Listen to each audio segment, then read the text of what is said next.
हाय। आज इस वीडियो में हम बात करेंगे random variable and probability distributions के बारे में। सबसे पहले बात करते हैं रैंडम वेरिएबल के बारे में। अब रैंडम वेरिएबल क्या होता है? Random variable is a function that assigns a real number two each outcome of an experiment.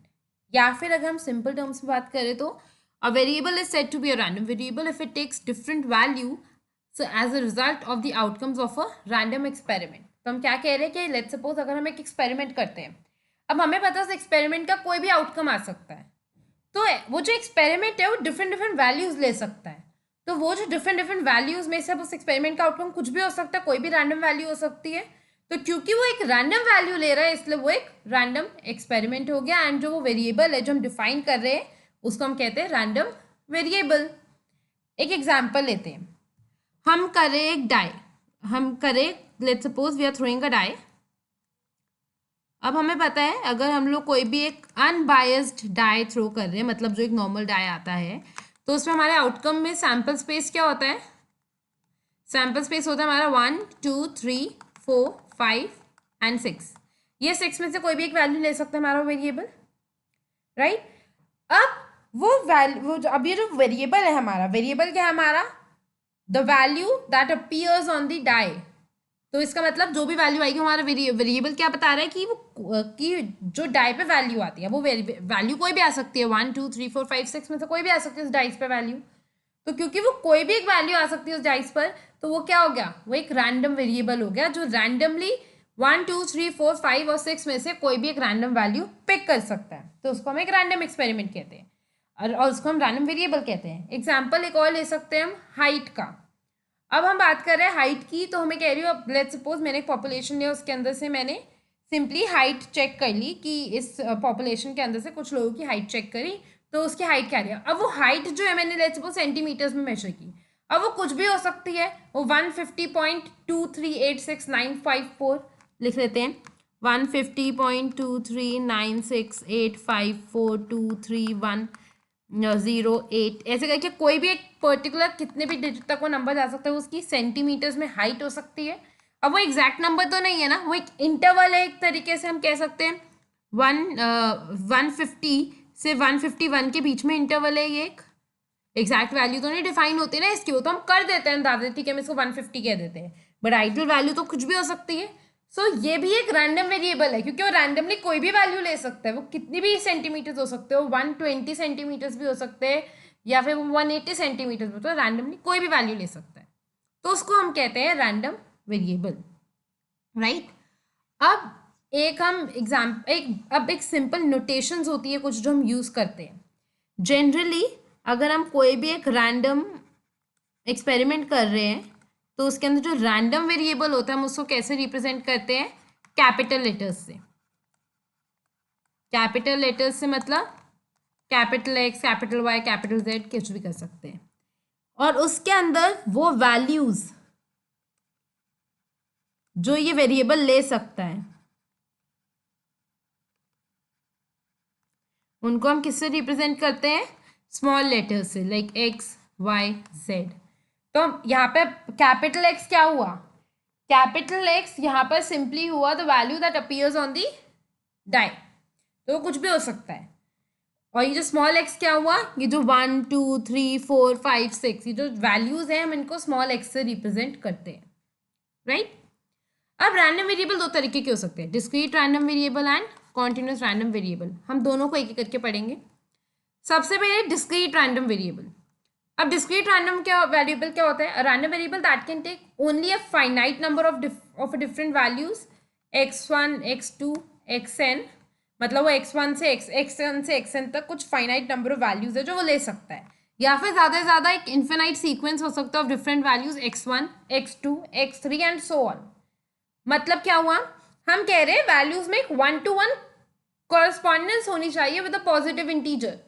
मतलब जैसे 1 2 3, या तो वो ऐसा हो कि एक फिक्स नंबर ऑफ वैल्यूज हो या एक फिक्स्ड इंटरवल्स पे चल रहा हो, हमें पता है। लेकिन हमें पता है कि वो वैल्यूज लाइक वो वैल्यू 1 हो सकती है, वो वैल्यू 2 हो सकती है, वो value 1.111111 and so on till वो नहीं हो सकती। तो दैट इज कि वो एक इन्फिनाइट सीक्वेंस भी हो सकती है। लाइक हम कहते हैं नेचुरल नंबर्स। अब नेचुरल नंबर भी एक रैंडम वेरिएबल है, क्यों? क्योंकि वो रैंडमली 1 2 3 4 5 6 1 1 1 1 1 1 1 ये वैल्यू, फिर 1 1 1 1 1 1 1 1 2, फिर ऐसे करके वो वैल्यूज। तो एक कॉरेस्पॉन्डेंस 1 to 1 कॉरेस्पॉन्डेंस है, राइट। तो वो भी डिस्क्रीट रैंडम वेरिएबल है। एग्जाम्पल लो, एक फेयर डाई हमने रोल किया है, तो हमने 1 2 3 4 5 6 कोई भी वैल्यू हो सकती है, बट वो 6 ही वैल्यूज है, तो वो एक तरीके से डिस्क्रीट रैंडम वेरिएबल है। या फिर a fair die successfully thrown until 6 turns up, मतलब हम डाई तब तक थ्रो करते रहेंगे जब तक 6 नहीं आता। एग्जाम्पल देखो, हो सकता है हमने डाई थ्रो किया, फर्स्ट में आ गया 6, तो मतलब उसका क्या आ गया, हमारा वैल्यू क्या हो गई एक्स की, 1। अब हो सकता है हमने एक्सपेरिमेंट जब किया, हमारा सबसे पहले आया 1, फिर आया 6, तो एक्स की वैल्यू क्या हो सकती है 2। फिर वैसे ही हमने किया कि नहीं, पहले 1 आया, फिर मेरे पास आया 4, फिर मैंने वापस थ्रो किया तो 2 आया। अब कितने हो गए, 2। फिर नेक्स्ट ट्रायल हमने किया तो 6 आ गया, मतलब 4, उसमें 3 में भी आ सकता था, 4 में भी आ सकता है। अब वैसे ही ऐसा भी तो हो सकता है कि ठीक है, फिर 3 आया, फिर 4 आया, 2 बहुत बार 2 आ गया, फिर 1 आ गया, 1 आ गया, 1 आ गया, वो कितने भी हो सकता है, हमें नहीं पता वो 6 कब आएगा। सो एक इनफाइनाइट नंबर हो गए, बट वो है तो डिस्क्रीट वैल्यूज ना, तो इसलिए हम उसको कहते हैं डिस्क्रीट रैंडम वेरिएबल, राइट। अब डिस्क्रीट प्रोबेबिलिटी डिस्ट्रीब्यूशंस क्या होते हैं? A table listing all possible values that a discrete random variable can take on along with the associated probabilities is called discrete probability distribution। मतलब हम कह रहे हैं कि अगर हम एक टेबल बनाते हैं जिसमें हम ले सकते हैं, ठीक है, डिस्क्रीट रैंडम वेरिएबल जो है ये वैल्यूज ले सकता है, साथ में उसके कॉरस्पॉन्डिंग हम लोग उनकी प्रोबेबिलिटीज लिख देते हैं, तो हमारी वो सिंपल डिस्क्रीट प्रोबेबिलिटी डिस्ट्रीब्यूशन है। एग्जाम्पल देखो, अगर हम उसको रिप्रेजेंट करना चाहते हैं तो हम कैसे करते हैं, let X is a discrete random variable that can assume x1 to xn, तो कोई भी वैल्यूज ले सकते हैं, मतलब x क्या हो सकते हो, x1 x2 x3 so on till xn with the corresponding probabilities p1 to pn, मतलब probability that x is equal to x क्या हो सकती है values, p1 p2 p3 pn तक, वो कोई भी प्रोबेबिलिटी, x3 की प्रोबेबिलिटी p3, xn की प्रोबेबिलिटी pn है, या फिर वो हर, मतलब बेसिकली हम कह रहे हैं सिंपली हमारे पास उनके साथ एक प्रोबेबिलिटीज है। तो इन दैट केस ये क्या होगी हमारी टेबल, ये जो पूरी टेबल हमने बनाई है, this table is a discrete probability distribution. या फिर अगर हम इस, अच्छा ये क्या हुआ हमारा, दिस इज सिंपली क्या हो गया हमारा, ये हमारा सिंपली हो गया प्रोबेबिलिटी फंक्शन, या फिर डिस्क्रीट प्रोबेबिलिटी फंक्शन, कुछ भी कह सकते हैं हम इसको। और यहाँ पे ये हमारा ये जो पूरा फंक्शन है ना p, ये हमारा डिस्क्रीट प्रोबेबिलिटी फंक्शन है। x हमारा रैंडम वेरिएबल और स्मॉल x हमारी वो वैल्यूज है जो x ले सकता है। अब कुछ नोट्स है इंपॉर्टेंट। सबसे पहले क्या है, अगर हमारे पास since any two of the events x is equal to x1 x2 xn सारे म्यूचुअली एक्सक्लूसिव है, और इन सबका अगर आप यूनियन कर दो तो आपको पूरा सैम्पल स्पेस मिल जाता है, अगर ये ट्रू है तो इन दैट केस अगर आप इन सारी वैल्यूज की प्रोबेबिलिटीज को ऐड करोगे, राइट, सो वैल्यूज का सम क्या होगा 1, मतलब क्या होगा p1 plus p2 plus p3 सो until pn, उसका सम विल ऑलवेज बी 1। अगर ये इनफाइनाइट भी है ना तब भी उनका सम बनाना जरूरी है। सेकेंड पॉइंट क्या होगा, प्रोबेबिलिटी, अगर मैं कहूँ x should be less than xi, तो ये कैसे होगी, probability that x is equal to x1 plus probability x is equal to x2। आप ये प्रोबेबिलिटीज तब तक ऐड करते रहेंगे जब तक probability is that x is equal to xi। इसका मतलब क्या हो गया, p1 plus p2 plus p3, कब तक, pi तक आप इनको ऐड करते रहेंगे, राइट। वैसे एक और पॉइंट है, probability x is greater then xi। इसका मतलब क्या हो गया, क्या प्रोबेबिलिटी है कि xi से बड़ा है, इसका मतलब प्रोबेबिलिटी 1 माइनस प्रोबेबिलिटी कि वो xi के इक्वल है या उससे छोटा है, क्योंकि हमें पता है अगर हम इसको कोलैबोरेट करेंगे तो हमारे पास सारे एक्सरसाइज आ जाएंगे, इन दो टर्म्स को जब ऐड करेंगे तो हमारे पास सारे एक्सरसाइज आ जाएंगे, तो सम उनका 1 होता है, इसलिए तो इसका मतलब क्या हो गया 1 माइनस p1 प्लस p2, यहाँ से अब मैं कॉपी कर रही हूँ, plus so on till pi, right. अब हम बात करते हैं graphical representation of a discrete probability distribution. अगर हम इसको ग्राफिकली रिप्रेजेंट करना चाहते तो कैसे करेंगे, देखो सिंपल है, अगर हमारे पास लेट्स सपोज एक रैंडम वेरिएबल है x एंड उसकी प्रोबेबिलिटीज है X is equal to X. Random variable values क्या ले सकते हैं, x1 probability p1, x2 probability p2, x3 probability p3, कहाँ तक, xn प्रोबेबिलिटी pn तक। तो अगर आप इसको रिप्रेजेंट करना चाहते हो कैसे करोगे, सिंपल बनाओगे, इस साइड आप probability x is equal to X मतलब प्रोबेबिलिटी फंक्शन की वैल्यूज प्लॉट करोगे, और यहाँ पे क्या लिखोगे अपनी वैल्यू x1 मतलब हम x जो जो वैल्यू ले सकते हैं हम वो लिख रहे हैं। तो जब इसको करोगे ये क्या हो गया, p1 y एक्सिस पे p1 की वैल्यू है। फिर यहाँ आपने x2 प्लॉट किया तो ये क्या हो गया, p2। यहाँ आपने x3 प्लॉट किया तो ये वैल्यू हो गई p3, और ये हमारा xn हो गया तो उसकी वैल्यू हो गई pn, राइट। तो इस तरीके से हम ग्राफिकली उसको रिप्रेजेंट कर सकते हैं। अब हम एग्जाम्पल देखते हैं। हमें एक प्रोबेबिलिटी डिस्ट्रीब्यूशन गिवन है कि x इज 0 1 2 3 कोई भी एक वैल्यू ले सकता है, and probability of x is equal to x is 1/8। अगर 0 है तो 1 आने की प्रोबेबिलिटी 3/8, 2 आने की प्रोबेबिलिटी 3/8, 3 आने की प्रोबेबिलिटी इज 1/8। इनको अगर हम सम करते हैं हमारे पास क्या आ जाता है 8/8 which is always equal to 1, right. तो हमारा ये प्रोबेबिलिटी डिस्ट्रीब्यूशन फंक्शन बिल्कुल परफेक्ट है और कंप्लीट सैम्पल स्पेस की है। अब हमारे पास कुछ क्वेश्चंस है। Probability x is less than 3, अगर मुझे बताना हो probability that x is less than 3 तो इसका मतलब क्या हो गया, probability x is equal to 1 plus probability x is equal to 2 plus probability x is equal to 0, जो हमें यहाँ से किए भी थी 0 1 एंड 2। तो ये क्या हो जाएगा 1/8 प्लस 3/8, या यहाँ पे पहले 3/8 ही लिख देते बिकॉज हमने पहले 1 लिखा है, प्लस 2 की प्रोबेबिलिटी 3/8 प्लस 0 की प्रोबेबिलिटी 1/8, वो कितना हो गया 7/8। बट अगर आप इसको चाहो तो आप ऐसे भी तो लिख सकते हैं probability that x is less than 3 is equal to 1 minus probability that x is greater than equal to 2, sorry 1 minus probability that x is greater than equal to 3। यही हो गया ना, या तो x उस 3 से छोटा होगा या उसकी इक्वल है उससे बड़ा होगा। तो ये क्या हो गया 1 minus probability x is equal to 3 because 4 तो हो नहीं सकती वैल्यू, तो 1 minus 1/8 which is equal to 7/8। तो ये हमारी वैल्यू क्या हो गई 7/8, सिंपल। सेकंड क्या है, probability x is greater than equal to 2। अब x is greater than equal to 2 के लिए क्या कर सकते हो, probability x is equal to 2 plus probability x is equal to 3, because greater than equal का मतलब ग्रेटर भी होनी चाहिए इक्वल भी, दोनों में से कोई भी हो सकती है। तो इसका मतलब 3/8 plus 1/8 which is equal to 4/8, यहाँ पे इसको हाफ भी लिख सकते हैं। This is 4/8। थर्ड क्या है, probability x is x lies between 1 probability that x is greater then 1 but less than 2। अब बताओ क्या कभी ऐसा हो सकता है प्रोबेबिलिटी 1 से मतलब प्रोबेबिलिटी x 1 से बड़ा हो मतलब 2 या 3, बट 2 से छोटा हो तो 2 भी नहीं हो सकता 3 भी नहीं हो सकता, ये तो केस ही नहीं हो सकता। तो इसकी प्रोबेबिलिटी क्या आएगी हमेशा 0। फोर्थ क्या होगा, प्रोबेबिलिटी कि x जो है वो ग्रेटर दैन इक्वल टू 0 है बट लेस दैन 2 है। अब ग्रेटर दैन इक्वल टू 0 का मतलब प्रोबेबिलिटी 0 भी हो सकती है, बट वो 2 से छोटी होनी चाहिए मतलब 0 और 1। तो probability x is equal to 0 plus probability x is equal to 1 which is equal to 1/8 plus 3/8 which is 4/8।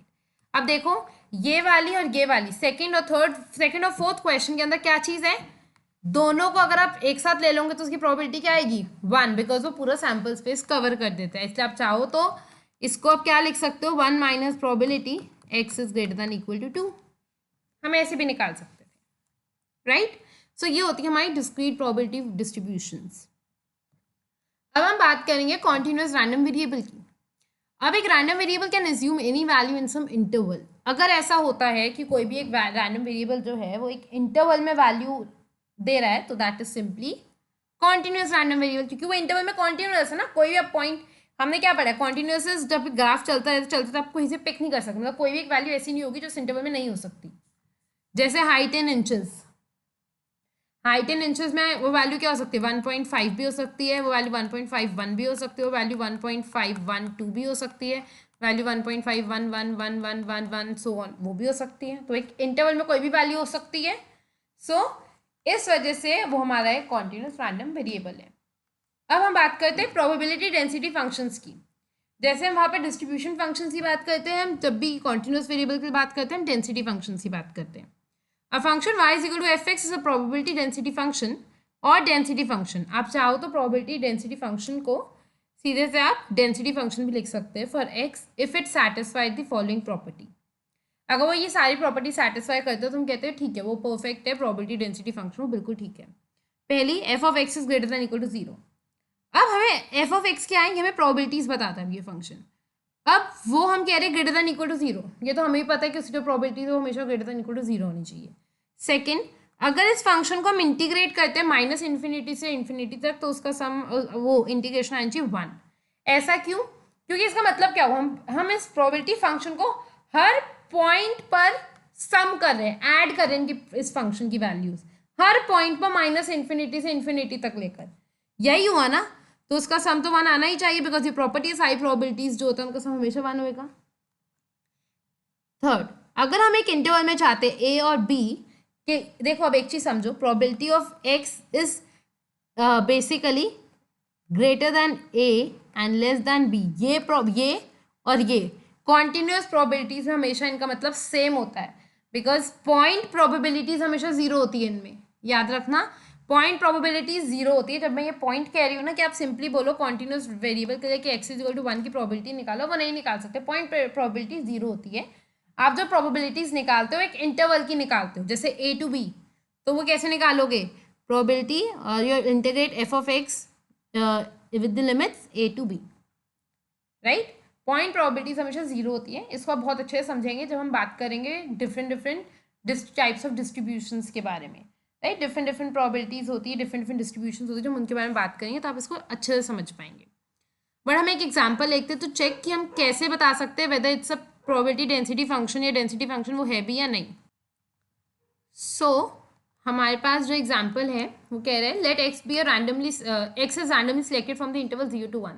अब 0 to 1 एक इंटरवल है, इसके बीच में हम कह रहे हैं हम एक्स की कोई भी एक वैल्यू, कोई भी हम एक्स को पिक कर लेते तो कोई भी वैल्यू हो सकती है। It can be 1.5, it can be 1.5, 1, 2, 9, 8, 6, 7, कुछ भी हो सकती है ना। The next is a continuous variable such that probability कि एक्स लाई कर रहा है ए से बी के बीच में, वो सिंपली क्या होगा, length of A to B, because वो वैल्यू सारी यूनिफॉर्मली डिस्ट्रीब्यूटेड है। तो हम कह रहे हैं कि अभी आप इसको और अच्छे से समझेंगे आगे वीडियोस में कि ये ऐसा क्यों हुआ कि हम इसको length of A to B कह रहे हैं, तो अभी आप समझेंगे बाद में कुछ वीडियोस में। बट अभी हम बेसिक मतलब समझते हैं कि हम सिंपली अपने फंक्शन की टेस्ट करना चाह रहे हैं डेंसिटी फंक्शन है भी या नहीं। तो प्रोबेबिलिटी कि वो एक्स जो है वो ए से बी के बीच में लाई करती है उसकी सिंपली क्या होगी, length of A and B, मतलब बी माइनस ए। अब एक चीज़ देखो, जब मैंने इंटरवल लिखा है 0, 1, इसका मतलब क्या हुआ कि x की जो वैल्यू है ना वो 1 से तो 1 से इक्वल या फिर लेस होगी एंड वो 0 से ग्रेटर दैन इक्वल टू होगी, राइट। और यहाँ पे जो a और b जो है वो भी 0, 1 के बीच में कुछ भी हो सकता है, 0 भी हो सकता है, a 1 भी हो सकता है, उसकी बीच की वैल्यू भी हो सकती है, b भी 0 भी हो सकता है, 1 भी हो सकता है, उसकी बीच की वैल्यू भी हो सकती है। तभी तो हम कह रहे हैं हम पॉइंट प्रोबेबिलिटीज निकाल नहीं सकते बिकॉज अगर ए और बी हम दोनों 1 ले लेते हैं कि ठीक है हमें एक्जैक्टली 1 पर ही चाहिए तो हम ए और बी दोनों 1 ले लेंगे, तो जब हम बी माइनस ए करेंगे 0 माइनस 0 0 हो जाएगा। आप ये समझेंगे और डिटेल्स में आगे, बट अभी हम पॉइंट प्रोबेबिलिटीज़ कभी नहीं निकाल सकते, इसमें हम एक इंटरवल की प्रोबेबिलिटीज़ निकालते हैं। तो इस केस में हम कह रहे हैं हमने एक फंक्शन डिफाइन किया है F of X is equal to 1 अगर वो इस इंटरवल में लाई करती है वैल्यू 0 अदरवाइज।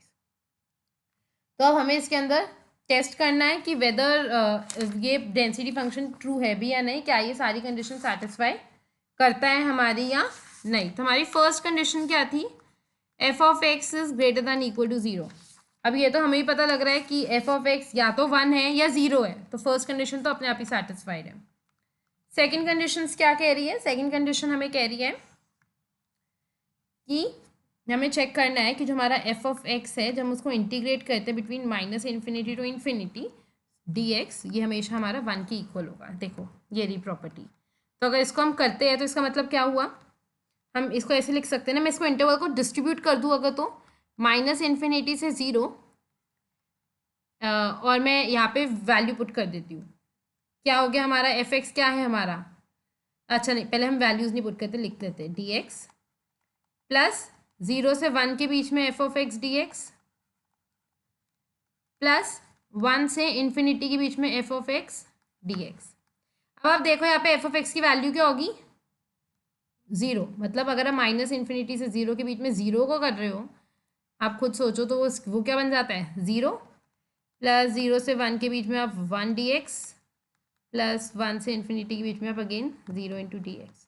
तो इसका मतलब क्या हो गया, ये तो ज़ीरो हो गया, ये भी ज़ीरो हो गया, तो यही बचा ना वन डी एक्स। इसका मतलब क्या हो गया, अब वन को कॉन्स्टेंट को इंटीग्रेट करेंगे तो क्या बनता है, one into X, this is X, one से ज़ीरो के बीच में लाई करेगा, so this is simply one minus zero which is equal to one. अब इसकी इंटीग्रेशन हमारे पास वन आ गई, so this is true, right. अब थर्ड लेते हैं। थर्ड हमारी प्रॉपर्टी क्या थी कि अगर हम उसको अगर हमें प्रोबेबिलिटी निकालनी हो कि x is greater than equal to a but is less than equal to b, तो हम उसके लिए क्या करेंगे, हमें प्रूव करना है कि हम इसको सिंपली यहाँ से भी निकाल सकते हैं, एक ही बात है। तो अब देखो, सबसे पहले हमारी तो ये प्रॉपर्टी ही है कि प्रोबेबिलिटी x जो है a से बड़ा है बट b से छोटा है, अगर हमें ये निकालनी हो तो हमारी तो ये प्रोबेबिलिटी ही है कि ये वाली जो होगी क्या होगी, length of a to B that is b minus A. अब हमें ये भी प्रूव करना है b माइनस ए की इक्वल, राइट। तो अगर मुझे अब ये प्रूव करना है b माइनस ए की इक्वल, तो हम कैसे करेंगे, सिंपली इंटीग्रेट करेंगे ये वाला जो टर्म है, मैं इसको लिख रही हूँ, a से b के बीच में अगर मुझे F of x D x को इंटीग्रेट करना है, तो इसका मतलब क्या हो गया, सिंपली a से b के बीच में वन डी एक्स को इंटीग्रेट करूँगी, तो इसका मतलब क्या हो गया, x b और a मतलब b माइनस a। जैसे ही मैंने ये क्या कि हमें क्या मिल गई, हमारी वैल्यू मिल गई, right, which is true, right. अब last topic, cumulative distribution function CDF of a random variable x is a function if f of x is always equal to probability x is less than equal to x। अगर ऐसा true है तो वो हमारा CDF basically ये represent कर रहा है वो फंक्शन। तो इसका मतलब अगर हमें f of x निकालना हो तो हम क्या निकालेंगे इसके लिए, probability x is less than equal to zero, right. तो ये क्या आएगी, वन बाई एट, मतलब ज़ीरो की equal. Next is probability less than equal to X is less than equal to one, मतलब probability X is equal to zero plus probability X is equal to one. तो ये हमारी कितनी आएगी, one by eight plus three by eight which is equal to four by eight. वैसे ही probability X is less than equal to two का मतलब zero, probability X is equal to zero, X is equal to one plus X is equal to two, मतलब one by eight plus three by eight plus three by eight, वो हमारा क्या आया, seven by eight. And probability that X is less than equal to three, तो मतलब सारे ही add करेंगे, हमें पता है वो क्या होगा हमारा, एट बाई एट। तो हमारा फंक्शन की यहाँ पे वैल्यूज अगर हम लिखना चाहते तो क्या लिखेंगे, ये हो गया वन बाई एट, ये वाली वैल्यू, ये क्या हो गई four by eight, F of two क्या हो गया seven by eight, and F of three क्या हो गया एट बाई। तो ये जो हमने बताई है ये table, this is basically representing our cumulative distribution where F of X is the cumulative distribution function. I hope you like this video. Do subscribe this channel for more videos. Thank you.